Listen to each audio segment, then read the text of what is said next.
Afternoon, ladies and gentlemen. Hope you're all well. I was just watching this on Uncharted X. I think I mentioned it in a previous video. Again, good channel. Kind of on the same lines of what we've been talking about. Well, it is on the same lines. Ancient technologies, ancient civilizations clearly had technology that we do not, or as good as us. Basically, it is the crack, and it's there's no question. This kind of proves it to me. To be honest, this video proves it hands down here. So I'll play a bit of it. Something remarkable. A very telling, revealing detail that I only recently noticed while at Elephantine Island in Upper Egypt a couple of weeks back. What I'm going to share with you, a relatively small thing, is one of the very best examples I've ever seen of compelling evidence for a form of mechanical high technology being used. Now it gets later in the video, but this is part of what he's going to show you. This little nub sticking out. This whole bit of rock here has been carved from one solid piece of granite. Now, this hasn't been attached. It's part of the actual stone. So the stone was bigger than this, and all this to the left and the right has been ground out, and this left, and then this shaped.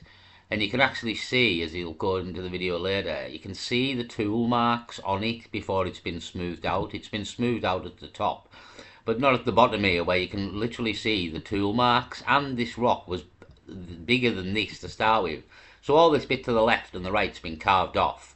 And as well, the detail on this box, as he'll show you now, it's clear evidence that they had some sort of very advanced technology. Used to shape stone at some point in ancient times. It's something that is truly beyond any of the primitive tools or techniques contained in the archaeological record, and what's more, this has been confirmed by a true expert, a very well-known artist and stone carver with more than 30 years experience working with both hand and machine tools, even robotics, in the process of shaping hard stone. Now, on this channel, over the past couple of years, we've gone through much of this sort of evidence.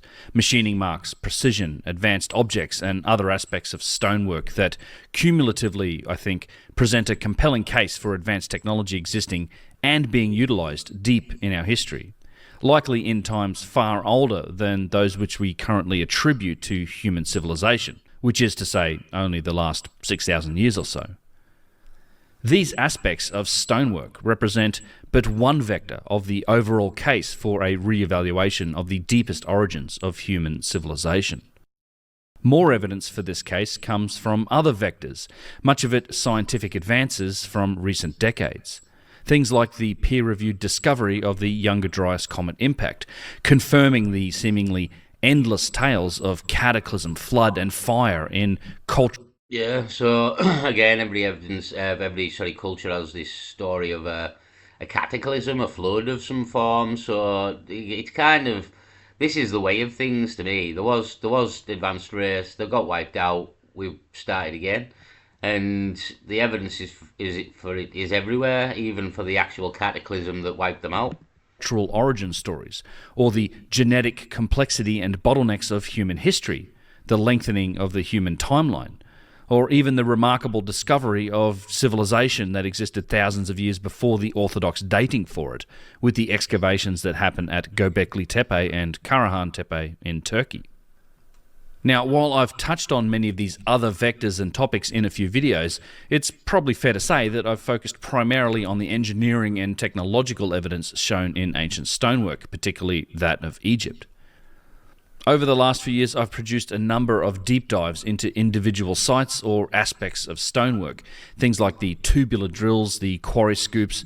Yeah, we'll have a look at that as well, like his video on the obelisk. It's down here, the 1,100 ton unfinished obelisk carved with pounding.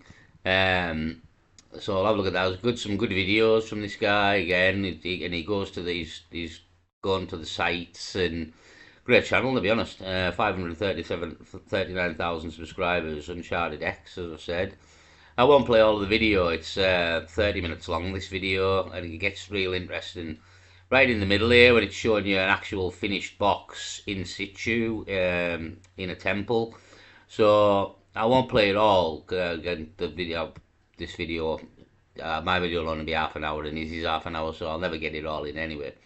But go and give Uncharted X the view and the like. Again, great channel, and plenty more videos around this topic, to be honest. Or the saw marks made into hard stone. And I've got an entire playlist covering broader topics like machining, precision, quarrying, logistics, and more. The first video in that Evidence for Ancient High Technology series, the one about machining, happens to have this box at Elephantine Island in the thumbnail. And it turns out this is a happy coincidence, as today's topic is a specific aspect of this very granite box. So, hold on, just changing picture there, go back slightly. So, just look at the detail though on the box. It's got that little nub that was sticking out. The top comes out and the bottom comes out, but you just can't quite tell there. Possibly, but you can probably. So the actual stone had to be this big to start with. All this section's been carved out. All this section on either side has been carved off, maybe even only just an inch. And this has been left, and then this comes outward, and this is all one stone. So all of and then all this middle section has been carved out as well. There's also a lip round the middle section and the outer side. There's like a seat of sorts in the middle and drill holes.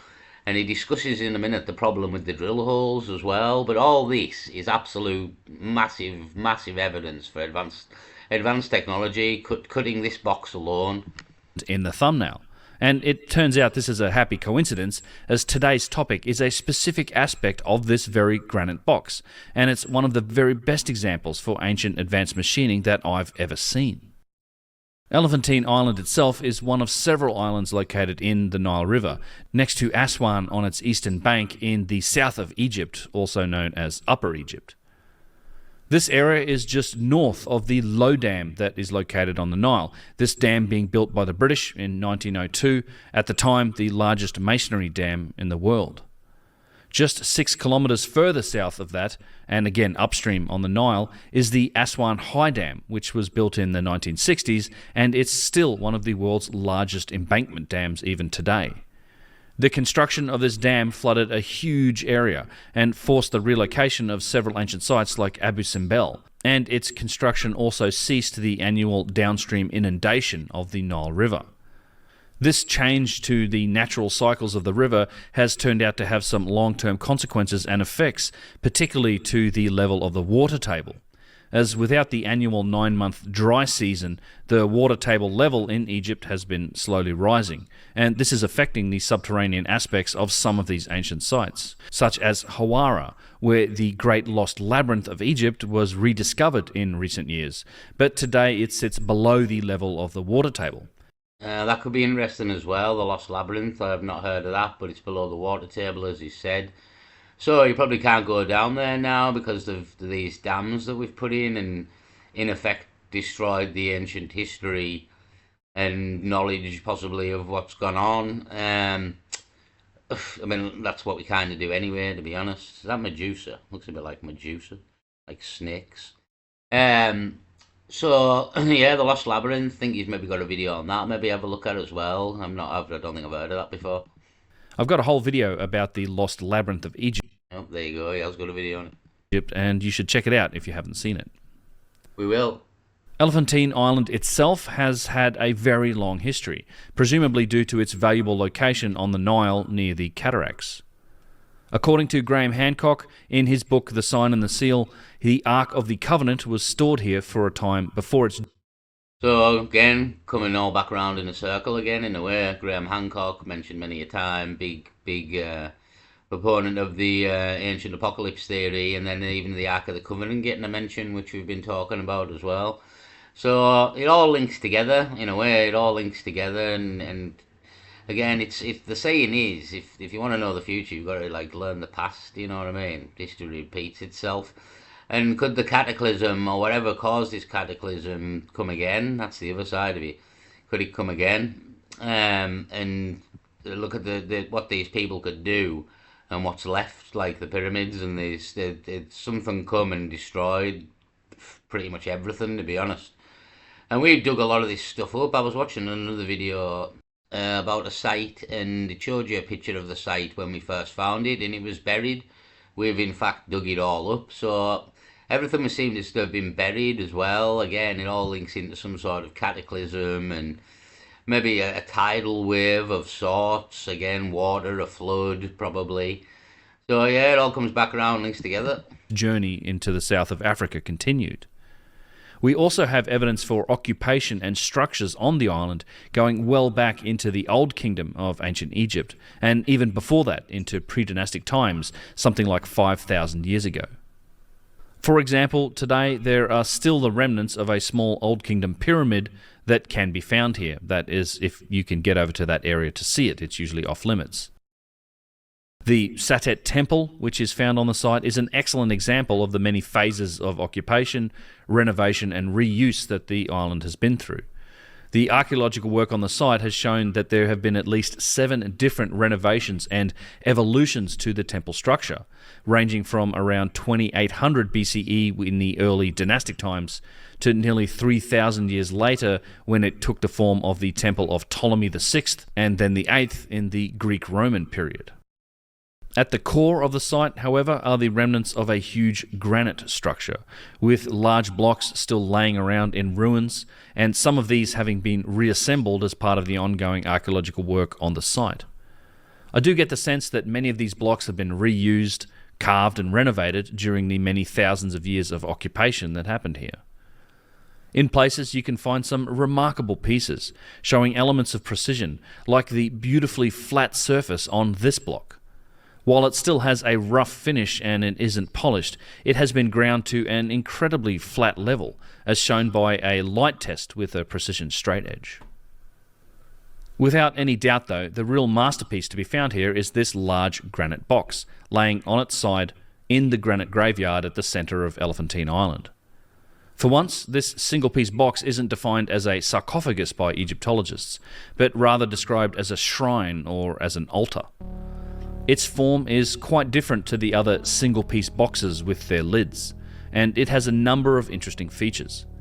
It has a pointed or pyramid-like top, sharply defined, culminating in a small flat space, perhaps once housing a benben-like stone or a point, much as the Old Kingdom pyramids originally did also.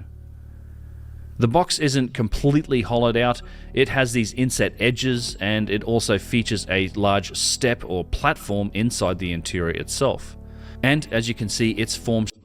So again, like all this, so the stone had to be this big at the top, and all this had to be carved out, and all this had to be carved out. There's a ridge here, as you said, and there's even tool marks.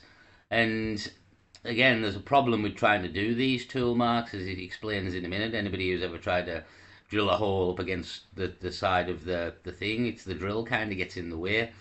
So again, there was advanced knowledge here. It's absolute proof of it, to be honest. Shows many of these precise looking 90-degree corners with just tiny inside radiuses.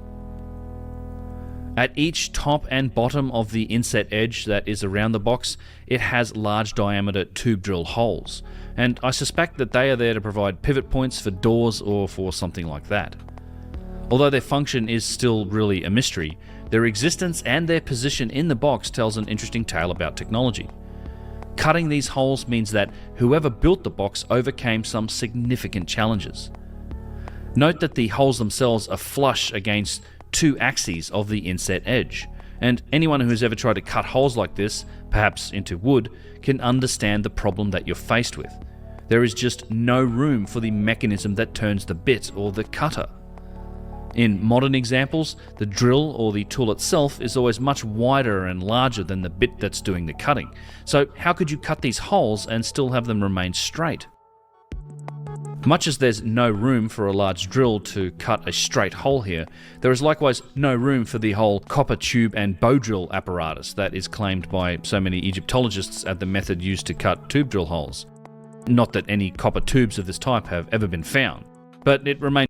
Yeah, I mean, it's like in the video, and they're saying that like it showed you the guy with the bronze like chisel trying to chisel away at this rock here, and the chisel wasn't doing a thing. It was just denting, and basically it was going to bend and dent and destroy before you any got anywhere near getting into this rock. Like, look how much has been carved out here.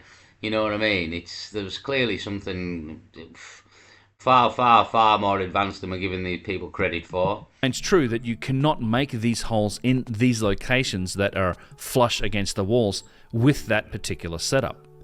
You either need something like an offset bit or something that is capable of overcoming the issue with the holes being lined up flush with the sides of the inset surfaces in the box. Clearly, whoever manufactured this box had a solution for this particular problem, as the evidence for it sits here today for us all to see, even if we haven't found the actual tool that did the work. The other notable feature of this box, and this is the one that we're going to take a closer look at, is the semicircular edging that runs around the top and bottom of the artifact. I don't really know what to call it, a balustrade or a cornice, but let's just settle on calling it an edging for the purposes of this video. This edging runs around the top of the box, and you can also see here the intersection where it also ran down the sides with. So yeah, like again, they've left this on, like when they've sort of carved all this away, even all in here, and made this obviously smooth and come out, so that the stone had to be this big at the top point, and all this has been carved out. They've left this little nib, and then carved out the rest of it as well. Never mind carving out all this bit, all the sides as well. Unbelievable, to be honest. And you think a guy's just sat here with a chisel for the next 10,000 years trying to do this? Absolutely no chance. Absolutely no chance. They had, again, it's ultimate proof that these people had the technology. Apparently a little thicker diameter before the box was damaged and all of this edging was smashed off. Considering this edging just on its own, it's hard to come to any other conclusion than it being quite remarkable, as this box wasn't assembled, it wasn't bolted or glued together, it was instead carved from a single piece of stone. Before we get to the really interesting aspect of this edging, it's worth pointing out that this isn't the only artifact of this type. There are a couple more examples that I know of. Just behind this box are the remnants of another one, this time made from what seems to be a form of black granite. Only a large part of the inside of this box remains here, with its amazingly flat surfaces and. So, and this was a work in progress, but it's split. But again, all this middle bit has been carved out, and again, just more another box of the same size. So they were knocking these boxes up regularly. You know what I mean? Here's bits of one that's been smashed to bits, a black one. Which then he goes on to, I'm going to finish it on 20 minutes, so I'm just going to skip forward. Then this is one in situ that I mentioned. It's even got hieroglyphics carved into it. Big crack here, but still stable by the looks of it. You can't actually see this now, it's off limits to the public. But this is that box, in effect, finished with carvings in it and hieroglyphs on the side. We have the nibs, as you can see, on the outer side, and the back top up here. This has had carved as well. So this was all the afterwork, the hieroglyphs and the carvings. This is obviously, once the box is finished, that's all this would be applied. And this, again, is what that box would look like when it's finished. And there's no chance that people with bronze chisels and people trying to figure out fire and all this crack were making these, you know what I mean, out of granite. So again, I seen this video and I thought, to me, it's ultimate proof, really. It's ultimate proof that these people had technology, and there's no arguing about it, really. The proof, as he said there, is there for you to see, and that was a box that was almost finished, and then this would have been the next stage, all this applied and put in whatever it was going to be put, but it never got that far, whether some cataclysm happened or something happened to cease production, and it lays to this day where it fell.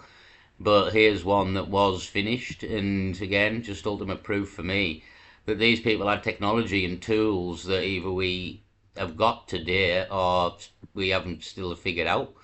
So yeah, I'll leave it there, people. But again, there's a lot more of the video. I skipped quite a bit there, and there's another 15 minutes of the video, Uncharted X, but very good channel. And Again, he's been and filmed the box and everything. So again, he goes around the sites and actually shows you what we're talking about here as well.